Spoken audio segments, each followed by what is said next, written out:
Okay, we're going to show you how to make the 4-inch diameter PVC pipe into flat boards like this, and here we go. First, once you've cut the length of PVC you want to use, you have to cut it down the middle like we've done here, and now we'll proceed to heating.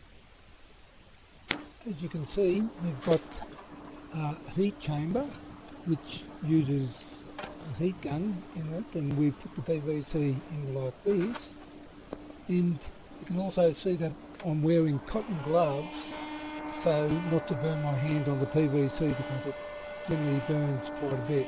So now I'll speed this up a little bit. So this takes about 4 minutes, so I just went back and forth, take the PVC out now and then, and generally just keep an eye on it, and we're just about there. So now I turn this off now, and you see the PVC pipe is now very pliable.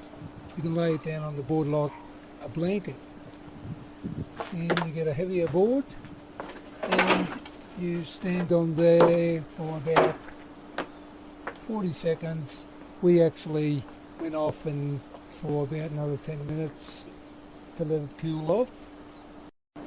So now it's all cooled off, we can just take the board off and we'll have a look to see what the board looks like, and very flat, nice. And I hope this helps any people that are interested in doing this. And I suppose, well, that's about it.